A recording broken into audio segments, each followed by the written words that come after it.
So welcome to the first launch of our Campus Coaching and Mentoring magazine for the 2025 first edition. My name is Joy Thompson and I am part of the editorial team, and I am so happy to be here to release our new magazine, which is focused on empowering students and fostering mentorship among students in the campus university. And among us, I'm pretty sure they know themselves. We have our own esteemed guests, our speakers, inspirational speakers, and for this session, I'm going to welcome a guest from Bindura University. He's the founder of Youth Light Zimbabwe, and his name is Desire Nyagura. So, Mr. Desire Nyagura, the floor is yours.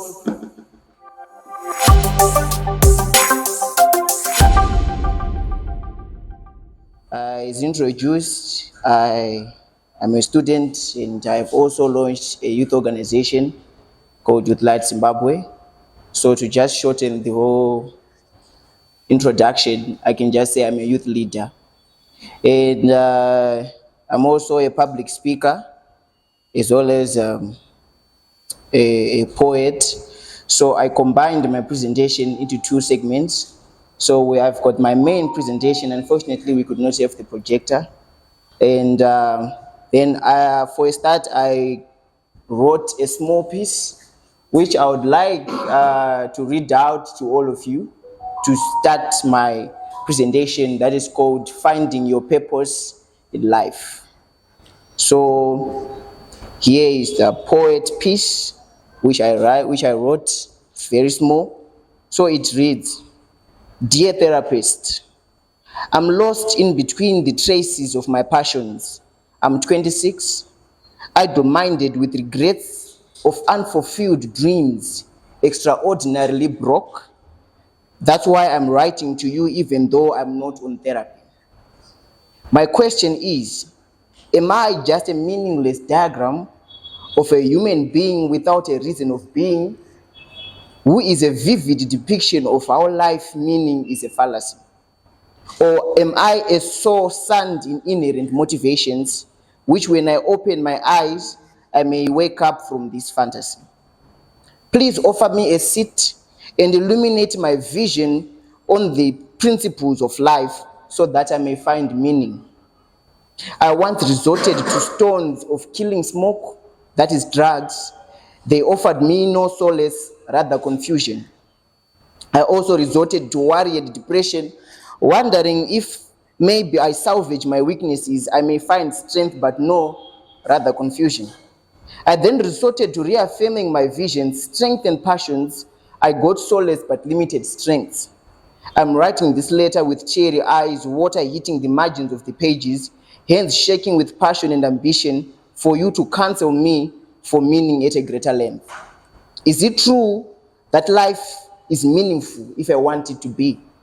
Is it true that peers are building blocks to life progress if I want them to be? Is it true that I have the power to define who I want to be? Is it true that life without meaning, I'm an empty soul waiting for time to protest on my existence? Please, dear therapist, I want to know.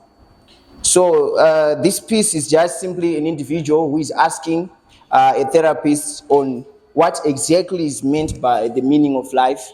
In my presentation today, the topic is finding your purpose in life.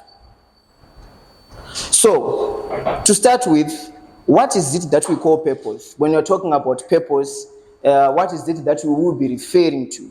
So, in simpler psychological terms, it is regarded as an abiding intention to achieve long-term goals that are personally meaningful. So the first thing that we need to take into account as young people like you and me who are in university is that a purpose is something that must be personally meaningful to you, which means this must be something that you are abiding to, that is giving you relevant results. Something that you are abiding to that is giving you relevant routines of life. When you wake up, what are you doing and how meaningful is it in your life? When you exist during the day, what are you doing and how is it meaningful to you? And before you go to bed, what is it that you do that is personally meaningful to you? That's simply purpose. But semunari ku university tinoodzidziswa zvekukota zvimascholars nekuzoreferensa what Chosen's Elizabeth Gilbert defines purpose as a deeply personal and often elusive concept. So it's motivational speaking is not about telling you something that is easy, it's about telling you something that is real. Finding purpose is not an easy task, it's elusive, which means it's difficult. Right? So she emphasized that purpose is not about necessarily finding one grand calling. So it's not kuti purpose chino one kuti ungotsvaga kuti uone or kuti realize. It's about rather engaging in activities that bring you joy and fulfillment. Which brings me to my second point. Purpose, apart from just being an abiding intention, is something that brings you joy and fulfillment. And if it brings you joy and fulfillment, which means it ignites passion and creativity in you. Passion is just simply the strength that you have to achieve in your vision. And creativity simply means the innovative ways that you're going to implement to achieve your visions. So, Leader 2016 also says, for you and your purpose to be meaningful, you need to combine your actions with your core values and your passions. You need to combine your action with your core values and your passion. Which brings me to the third point. If as young people we live without principles, then we are just diagrams that are living waiting for time of death to come.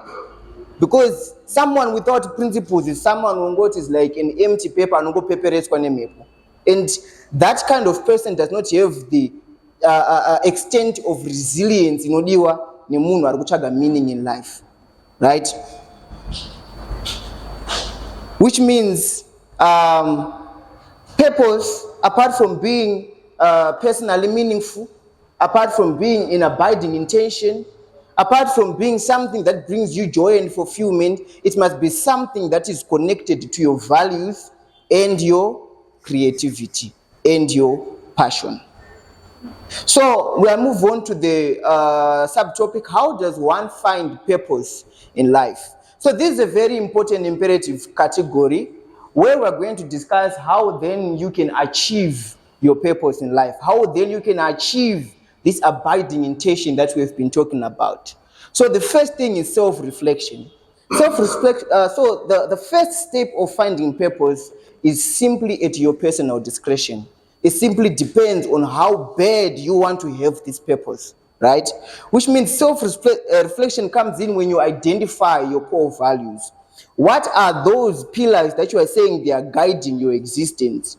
Kutinini, when I say I have to be professional, which means whenever I go to an event, I have to dress like this, I have to act like this, I have to talk like this, and I have to achieve this at the end of the event. That's our values or guiding pillars that you are giving yourself in order to make your purpose meaningful to you. Right? Then you assess your strengths. So for a person to achieve something relevant in life, you need to know what is it that you are good at first. Some of us are good at public speaking, some of us are good at writing, some of us are good at observing, some of us are good with finances, some of us are good at governance. All those are different skills and strengths that you may have as a person. So those strengths are the ones which are then building to what is going to be your purpose. Those strengths are then building to what is going to be your abiding intention to achieve long-term goals. Right? So once you know your strengths, as an individual, you now need to understand what are your weaknesses. As a person is not perfect, you're not 100% perfect, which implies that you do have strength, but you also have weaknesses. For instance, I have a strength in public speaking, but I may not have I have a weakness when it comes to analyze maybe financial documents or financial statements, which means it now comes in to you to know and understand your weakness for you to reaffirm your visions to be meaningful. Nditi.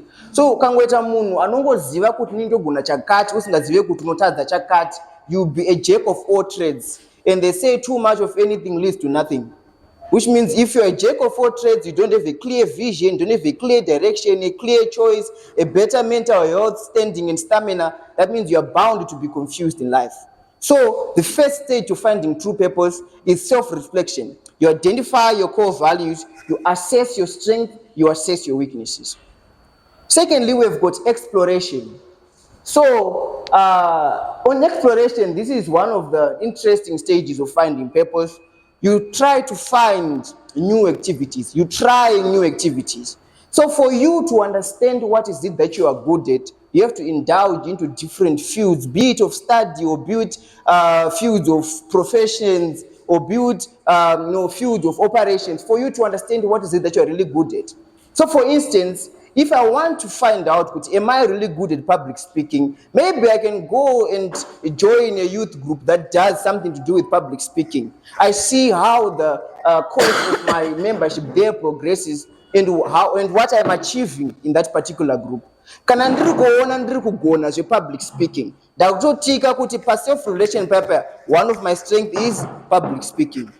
So now when I now want to move further, I then maybe find another activity to do. Maybe that's going to expose me maybe to financial skills so that I can reaffirm or reassess myself if I am good at handling finances. And if I'm good at handling finances and understanding financial data, I can then say I am good at interpreting maybe financial data or feasibility stipulations. So when you engage into different activities, you are trying to find exactly what is it that you are good at. So, or apart from engaging, you can even volunteer or engage in community services. In our communities, we will partner with my cleanup campaigns, my drug abuse campaigns, and so that. Those activities come after they've planned it before. And some of the organizations, they release maybe go to wakati.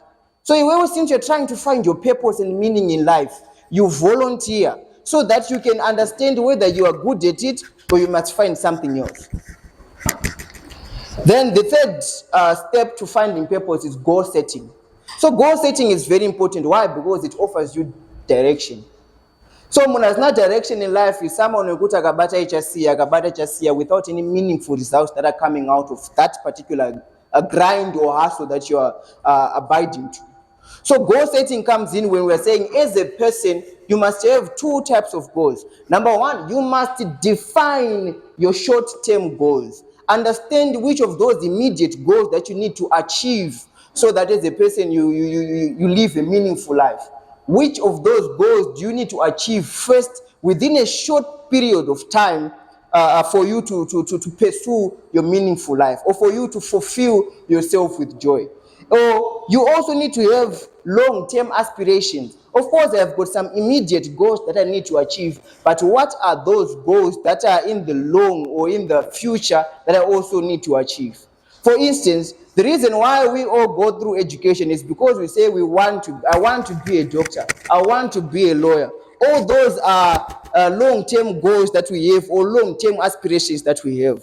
So now when you have those long-term aspirations, for you to achieve them or for you to meaningfully endure the cost to achieving them, you need to then know what is it that you are good at, like I said in stage one. Which means, for instance, my dream has been to be a social worker, which means as a social worker, identifying and self-reflecting myself, I needed to find what strengths do I have. Am I good in public speaking? In case I'm assigned a duty to speak to community members, am I able to stand in front of people and speak or deliver the message that I have been assigned to deliver? Now that's a skill that you're identifying in yourself for you to make sure that your goals are easily achievable. Imagine you want to be a lawyer but don't know how to speak in public. How are you going to debate issues in court?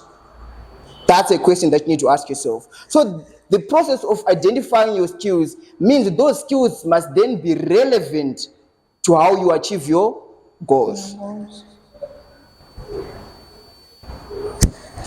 The third stage is feedback. So feedback is very important. Like when you are maybe into leadership and you are implementing leadership initiatives, you need to know how effective those